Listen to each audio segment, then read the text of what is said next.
So in this example we continue with the previous project looking at the allotment, but instead of using an infiltration conduit or just regular conduits with some capacity and a through flow, we look at the combination of two ditches in this example.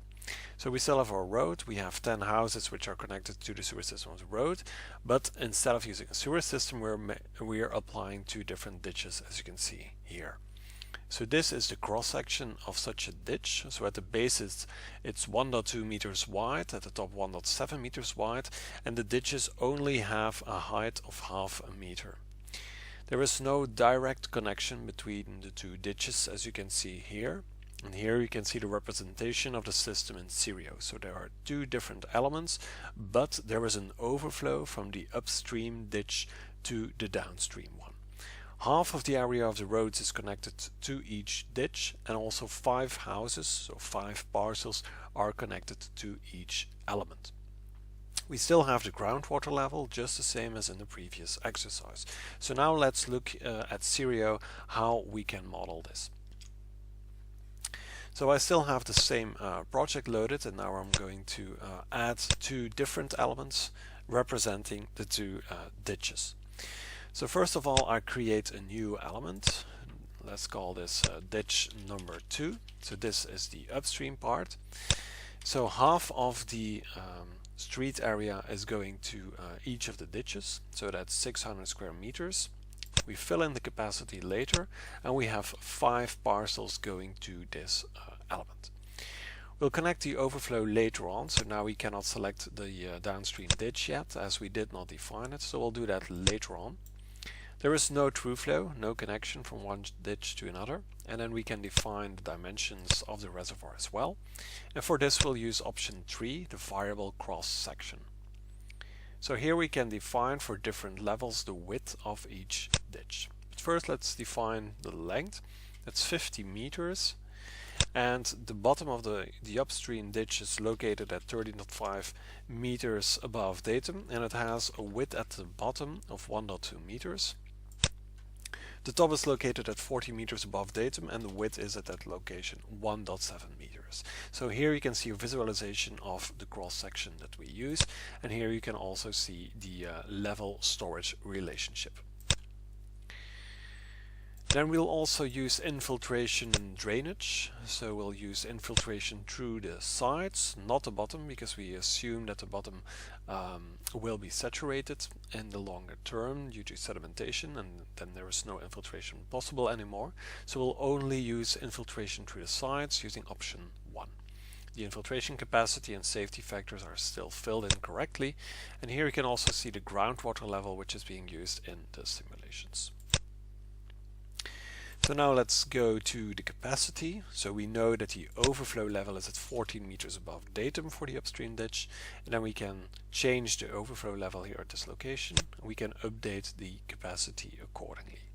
We'll also account for the overflow width in this case, which is 1 meter. So our overflow is 1 meter wide. So then we filled in all the parameters of the upstream ditch. Then we can copy this one, because most of the parameters are the same for the downstream ditch. So I rename this one to ditch number 1, and then I will update the reservoir dimensions. So instead of 50 meters, this one is only has a length of 45 meters, and the levels are half a meter below the previous one. So then everything is adjusted, we can save and exit. So now we can still update the capacity, because the overflow level is here defined at 13.55 meters above datum, but actually it is only at 13.5 meters above datum. So I'll update the capacity accordingly. And again, we have infiltration activated. We also have some groundwater level, as you can see here as well. It's also defined. We could also add evaporation. But I'm not going to do that in this example, but we could do so if you're interested in that. And then finally we still have to redirect the overflow. So I'm going back to ditch number 2, the upstream one, and I will select that the overflow of this ditch goes to reservoir number 18, which is the downstream ditch.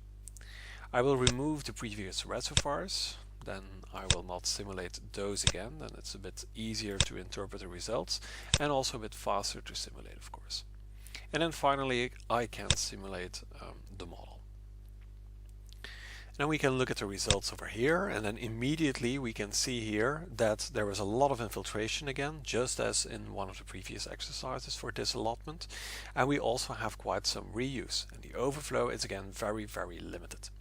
We can see that here in a bit more detail in this table. So again, 73% of all the rainfall that is falling onto our system, so on the roads and on the houses, is going to infiltrate. 27% is going to be reused, and less than 1% is going to the overflow.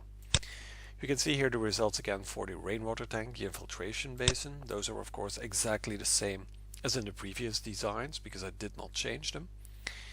And here we can see the results for ditch number 1 and ditch number 2. And here we can see that there was a lot of infiltration. Actually 99% of the outgoing volume of each of the ditches is going through infiltration. So we only have very few overflows in this case. Here we can also see the overflow characteristics in a bit more in detail.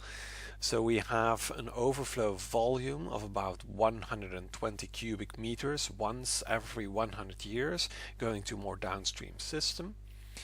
We have in total 23 overflows in 100 years, so that means one every 4 to 5 years. So once every 4 to 5 years we'll have an overflow to more downstream system. And again we see here all the different numbers in more detail. We can again look at the degree of filling for instance one of the ditches, and we see here of course that there is a lot of infiltration, so the degrees of filling are in generally very low. You can also notice here that the degree of filling is exceeding 100%, and that is because we also defined the overflow width. So if we use the overflow width, which was shown here, if we also define this one, the water level above the overflow crest is being used to calculate the overflowing discharge. So that means that we can have a volume higher than the defined capacity. And that's why we can have a filling degree above 100%. Again, we can also look at the different time series if we want to inspect results in a bit more detail. So to conclude, we've looked at 3 different designs.